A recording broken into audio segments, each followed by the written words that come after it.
Bonjour, nous sommes aujourd'hui à Aix-en-Provence, ville de près de 150 000 habitants, capitale de la Provence. Et nous allons voir à travers ce magazine comment les communes du pays d'Aix ont réussi à attirer le fleuron des entreprises de nouvelles technologies tout en conservant leur patrimoine historique et culturel.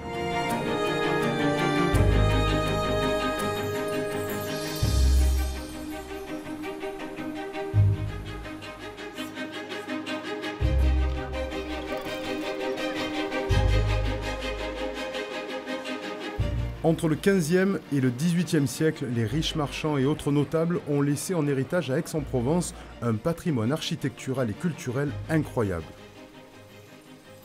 Demeures bourgeoises, hôtels particuliers, fontaines anciennes, un trésor que la ville a su faire fructifier. Et l'un des exemples les plus marquants de cette volonté, c'est l'hôtel de Caumont, un hôtel particulier qui abritait le conservatoire de musique d'Aix-en-Provence, beau mais peu pratique. C'est en partie pour cela que la ville n'a pas hésité à vendre ce bijou de famille. Il faut savoir que cet hôtel de Caumont était un peu délabré et qu'il y avait dans les locaux des enfants qui suivaient le conservatoire. Donc la vente de l'hôtel de Caumont était un moyen de refinancer donc un nouveau conservatoire. L'hôtel de Caumont, on l'a vendu, mais avec un cahier des charges particulièrement soigné, puisqu'on voulait que ça reste à la fois quelque chose qui soit dans la culture, et puis qui nous rapporte suffisamment d'argent. On a trouvé un acheteur, qui est la Fondation Culture Espace. Au total, entre l'achat du bâtiment et les travaux que Culture Espace a financés, il y a eu 23,5 millions dans cette opération-là. Donc 10 pour l'achat et 13 pour la rénovation, qui est superbe. Il est plus public, mais la qualité de la fondation est telle que c'est vraiment quelque chose qui est resté dans le patrimoine des Aixois, quoi. Et la rénovation est tellement belle que maintenant, ça va continuer à développer l'attractivité d'Aix au niveau international, hein.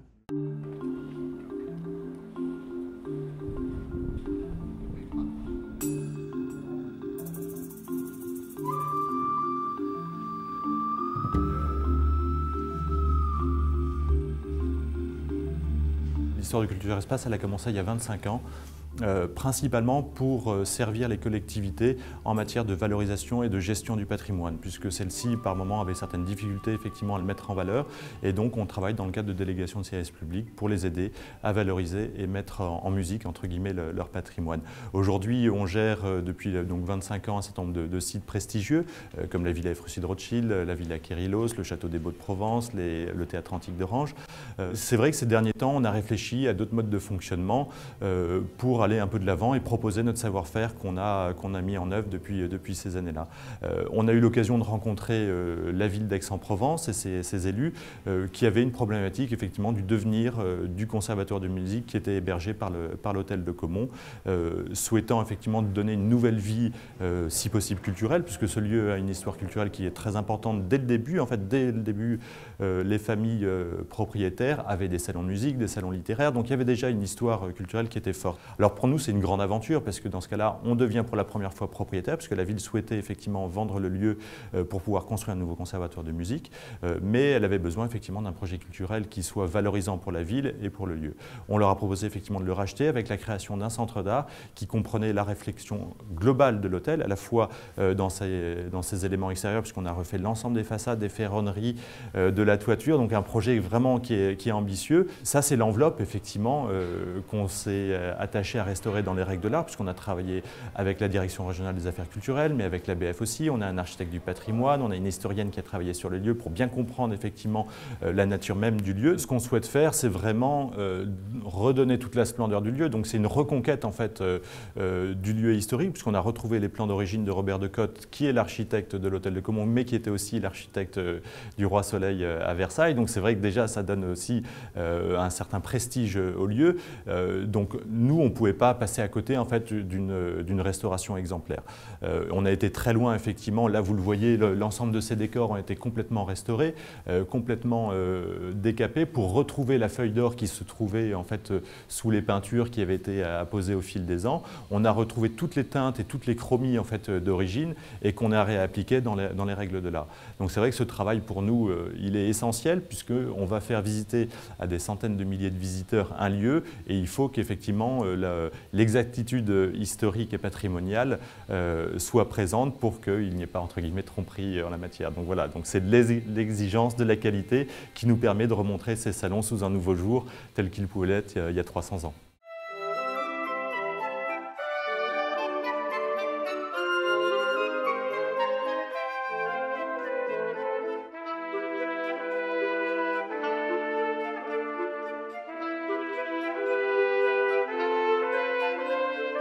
On a commencé avec notre architecte du patrimoine à faire toute une analyse préalable et un diagnostic pour comprendre comment était conçu l'hôtel particulier suivant les plans initiaux. Ensuite, on a travaillé effectivement sur un certain nombre de sondages qui nous ont permis de comprendre en fait comment étaient composées les différentes couleurs. Là, c'est ce qu'on appelle des bichromies en fait, et savoir s'il y avait des articulations qui étaient différentes entre le trumeau, le plafond. Donc les couleurs que vous voyez là, c'est les couches du XVIIIe siècle qui ont été remises effectivement au goût du jour. Ensuite, effectivement, il y a tout un projet en fait, décoratif pour replonger le visiteur 300 ans en arrière, à l'époque de la famille de Caumont qui vivait dans les lieux. Donc un décor qui est très riche, on travaille ici donc, avec notre décorateur, il y a notre tapissier qui est là, qui pose les dernières touches finales. Ici on se trouve par exemple dans le salon des poutis. Les poutis on les retrouve en fait sur les voussures du plafond. Ce sont ces angelots en fait, qui sont un symbole de l'amour, du charme et qui est caractéristique en fait, du baroque italien.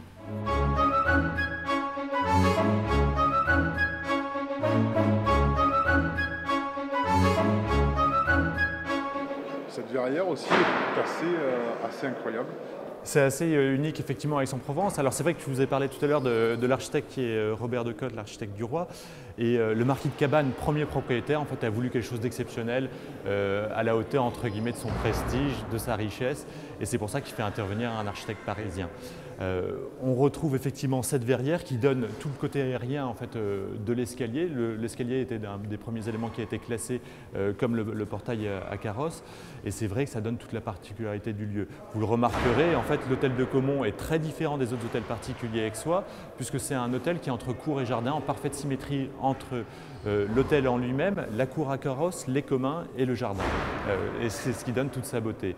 Après, si vous voulez, on peut regarder aussi les Atlantes qu'on voit là, qui sont uniques.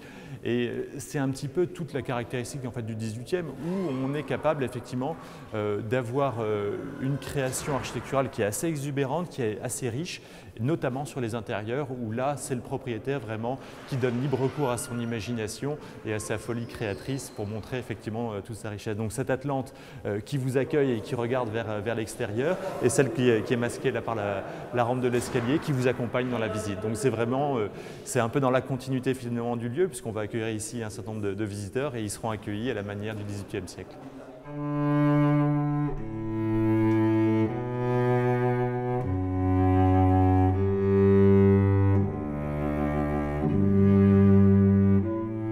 L'idée vraiment de ce centre d'art, c'est d'en faire un lieu de vie, un lieu de partage de la culture, où chacun y trouve finalement un contenu, une thématique qui l'intéresse. On prend par exemple l'exemple lors de l'inauguration, on aura une exposition photographique par un artiste contemporain qui sera présenté dans la cour. Donc voilà, ça donne un peu l'envergure un peu de notre projet, qui est ambitieux, qui n'est pas forcément gagné, mais voilà, on pense qu'à Aix-en-Provence, on peut proposer quelque chose de nouveau avec l'ensemble de nos compétences sur effectivement des contenus qui peuvent être très classiques, mais avec des outils multimédia très contemporains. On voit effectivement toute la technopole qui arrive, on a des entreprises effectivement à la pointe de la technologie, donc cette alliance fonctionne bien. Il y a un réel pouvoir d'attractivité effectivement de la région et de l'agglomération, et on pense que ça va marcher. Et on travaille effectivement avec des acteurs locaux qui sont extrêmement intéressants, à la fois d'un point de vue patrimonial, puisque la quasi-totalité des entreprises qui sont intervenues sur la restauration du bâti sont des entreprises de la région, mais aussi d'un point de vue technologique, c'est des entreprises qui travaillent dans la région. Donc c'est vrai que ça, c'est extrêmement valorisant pour la région de montrer ce savoir-faire à l'étranger.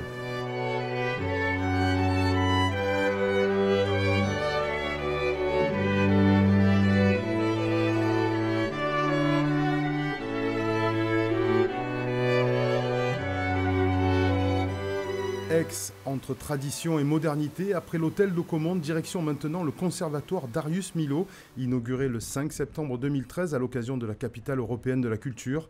Il est l'œuvre de l'architecte japonais Kengo Kuma et il est surtout devenu un fleuron de la musique. Visite guidée. Bonjour, bienvenue au conservatoire Merci Darius Milhaud d'Aix-en-Provence. Merci beaucoup, vous allez nous faire une Absolument.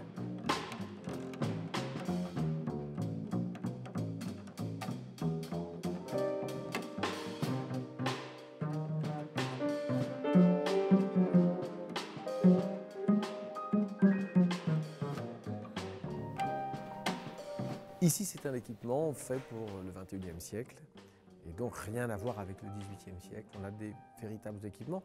À l'hôtel de Caumont, on était dispatchés sur plusieurs lieux en fait. Il y avait le centre, l'hôtel de Caumont, la musique, mais la danse était ailleurs, dans 2 lieux différents. Les musiques actuelles étaient encore dans d'autres lieux.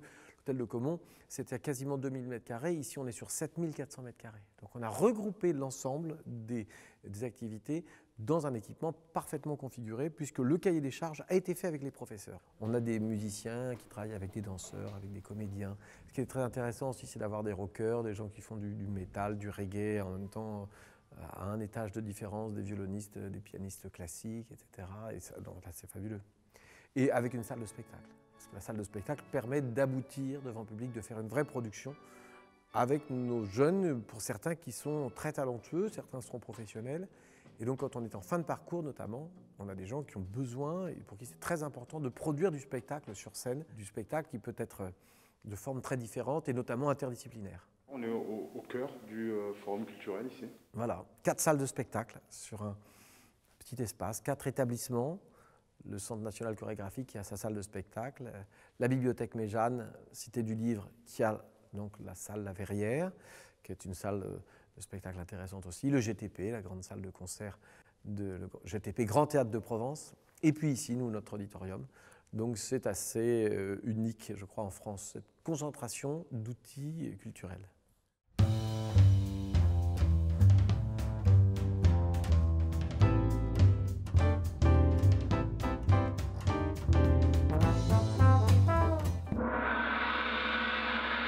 C'est une salle d'abord qui est complètement équipée d'instruments. Là, ils ne sont même pas tous là parce que la percussion, c'est des centaines d'instruments différents, des très gros, des très petits, donc il faut en avoir beaucoup.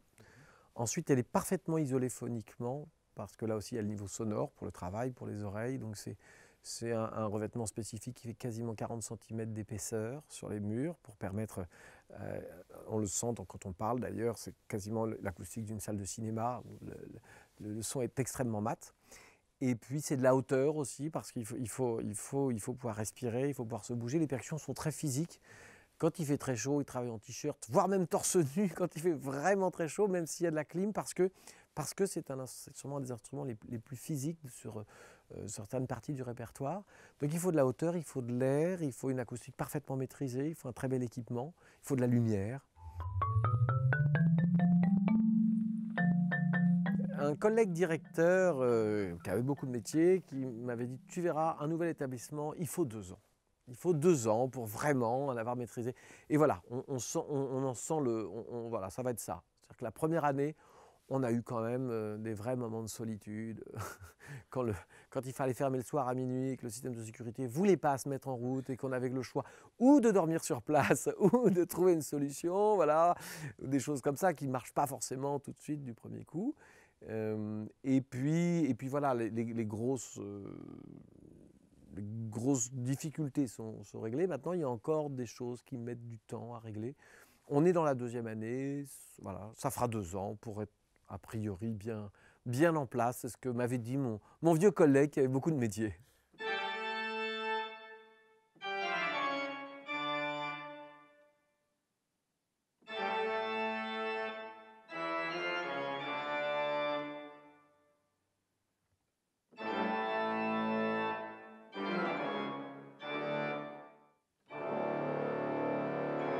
En fait, c'est un auditorium, c'était une volonté de la ville, parce qu'il y a déjà plusieurs théâtres, et l'auditorium c'est différent, car c'est d'abord principalement dédié à la musique, et donc il n'y a pas de cage de scène, vous voyez qu'il n'y a pas de pendrillon, de rideau.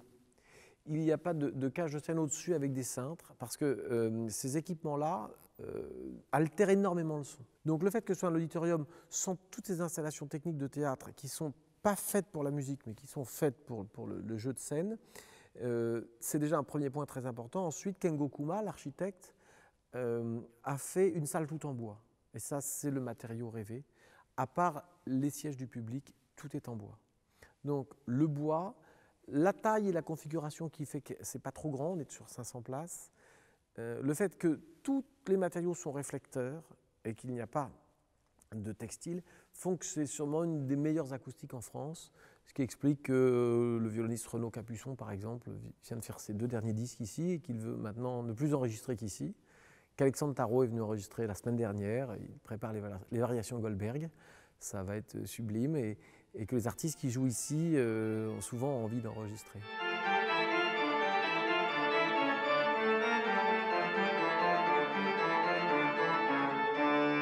D'abord, c'est un grand plaisir pour nous tous, parce que on produit beaucoup de musique, on produit énormément de concerts ici.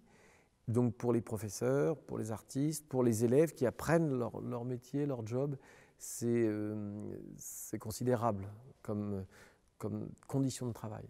Et puis en plus, le fait que des professionnels, le festival d'art lyrique, le festival d'été d'Aix-en-Provence, l'an dernier a fait 17 concerts ici, parce que justement, c'était un lieu exceptionnel pour les récitals de musique de chambre, etc. Et va reprendre à nouveau de nombreuses propositions. Donc c'est beaucoup de plaisir.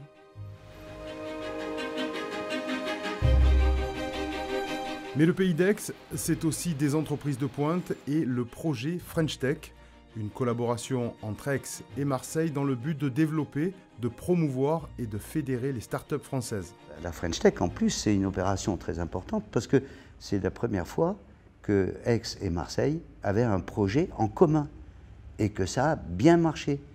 Vous savez que c'était important parce qu'il fallait obtenir le label French Tech, qui n'était pas facile à obtenir. Il y avait des concurrents importants.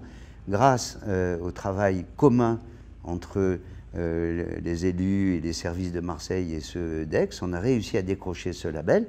Il y a maintenant un conseil de fonctionnement qui travaille très bien. C'est vraiment une réussite parfaite. J'espère que ça va dynamiser complètement cette idée d'avoir des métropoles de projet, hein, parce que c'était vraiment un bon exemple. The Camp, c'est un petit peu aux bordures un petit peu différent que French Tech, bien que ça en fasse partie, hein. Mais on est très content qu'un homme comme Frédéric Chevalier, qui a poussé ce projet, se soit implanté sur le plateau de l'Arbois, sur la commune d'Aix. C'est vraiment, même si il va être aidé par tout le monde, hein, mais pour Aix, ça sera vraiment un fanion très très important. Hein. Qu'est-ce que ça doit apporter justement à Aix-en-Provence? Beaucoup de choses. Beaucoup de choses. Les projets à la fois de la French Tech et puis de The Camp, c'est vraiment... alors en termes d'emploi pour la French Tech, ça peut être très important pour les startups, hein, qui vont être liées à ça. Et puis The Camp à côté, c'est comment dire, un bassin où tout ça, ça va pouvoir travailler ensemble, faire une croissance endogène, hein, sur ce secteur-là, avec, j'espère à terme, un débouché universitaire important, hein, aidé par les meilleures universités du monde. Hein. Ça peut être un projet magnifique, vraiment magnifique.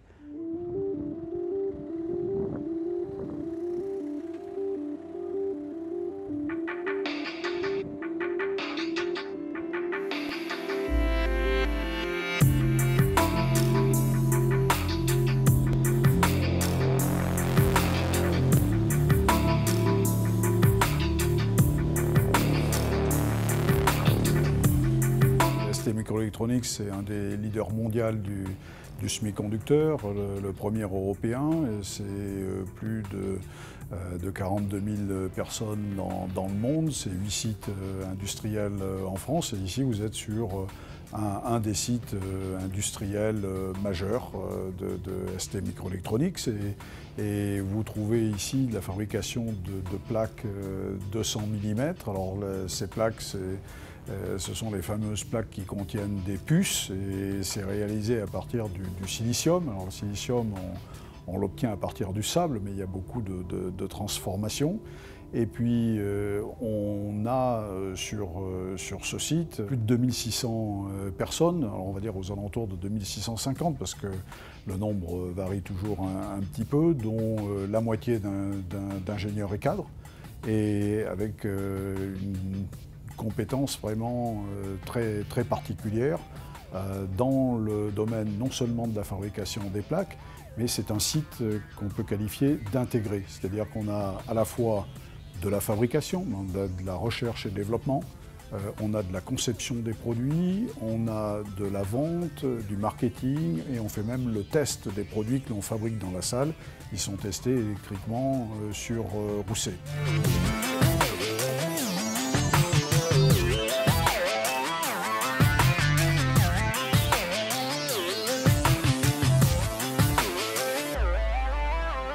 C'est une usine de 37 hectares et qui a ce qu'on appelle une salle blanche pour fabriquer les produits. Donc une salle blanche, c'est quoi? C'est une salle qui est très très propre, dans une atmosphère contrôlée, tout le temps régulée en température, en humidité, et on ne doit avoir aucune poussière. Parce que la particularité de ces puces, c'est d'être très très sensible. Et il faut absolument, pour en garantir la qualité et le fonctionnement, n'avoir aucune poussière. Donc voilà, donc on a ces salles ultra propres, à la fois pour la production des plaques et pour le test électrique.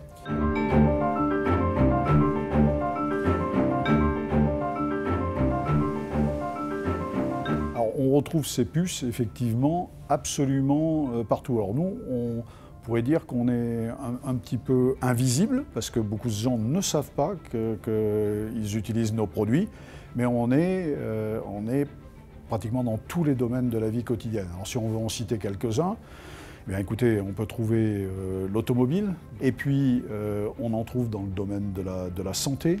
Donc, alors tout le monde connaît ces bracelets connectés qui permettent de compter le nombre de pas, puis qui amènent un petit peu de dynamisme et qui nous forcent aussi des fois à réagir. Mais il n'y a pas que ces objets-là. On en trouve aussi, les puces qu'on fabrique ici, c'est un petit peu le cerveau des objets maintenant. Donc on a ces puces, on va les trouver même dans un réfrigérateur, on va les trouver dans un aspirateur, on va les trouver dans tous les domaines, les objets de la vie courante, et ça les permet de les rendre plus intelligents et de plus en plus connectés. Donc quand on parle de l'Internet des objets, ce qu'on veut dire, c'est que ces objets, on leur met de plus en plus d'intelligence, et ça permet de les connecter au réseau et d'échanger de l'information. Et cette information, eh bien, on l'échange à partir des puces qu'on fabrique ici à Rousset, et on l'échange aussi de façon sécurisée, parce que tout le monde veut protéger ses données.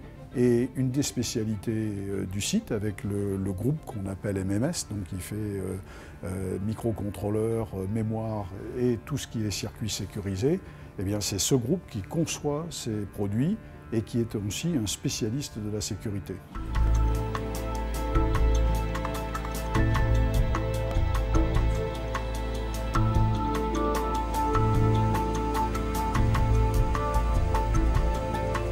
Vous êtes aussi support de la French Tech. C'est quelque chose dont on parle beaucoup aujourd'hui. C'est important de soutenir ce genre d'initiative.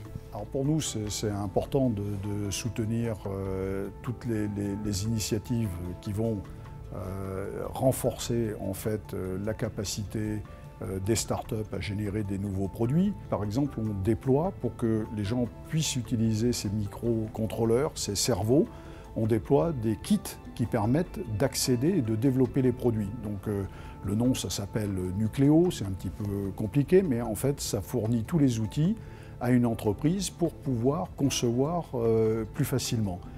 Et puis aussi, dans ce domaine-là, et ce qui est important pour le rayonnement de la compagnie, c'est le partenariat avec le milieu local et avec tout le milieu des laboratoires, le milieu universitaire et le milieu des écoles. Alors justement, Rousset, c'est important d'être ici, proche d'Aix-en-Provence, dans le pays d'Aix. Alors c'est très important d'être dans le pays d'Aix, donc le pays d'Aix est très dynamique et je suis un témoin, je participe à de nombreuses réunions Et le Pays d'Aix fait énormément d'efforts pour dynamiser tout le milieu économique et en particulier favoriser l'émergence de start-up. Et dans ce milieu du Pays d'Aix, où il y a un rayonnement très important, en particulier avec le centre microélectronique Charpak, qui forme des ingénieurs dans le domaine du semi-conducteur, mais pas que dans le domaine du semi-conducteur, et puis aussi l'université d'Aix-Marseille. Et donc dans cet environnement, vous savez qu'on est membre fondateur non seulement d'Arxis, donc qui est une association pour la recherche sur les composants et les systèmes d'information sécurisés. Et puis on est membre aussi fondateur du pôle SCS, donc les solutions communicantes sécurisées. Donc, alors tous ces noms-là, c'est effectivement tout ce qui est attrait autour de la microélectronique, de l'Internet des objets, et c'est entièrement relié à l'émergence des startups et des nouvelles entreprises dans le domaine de ces objets communicants.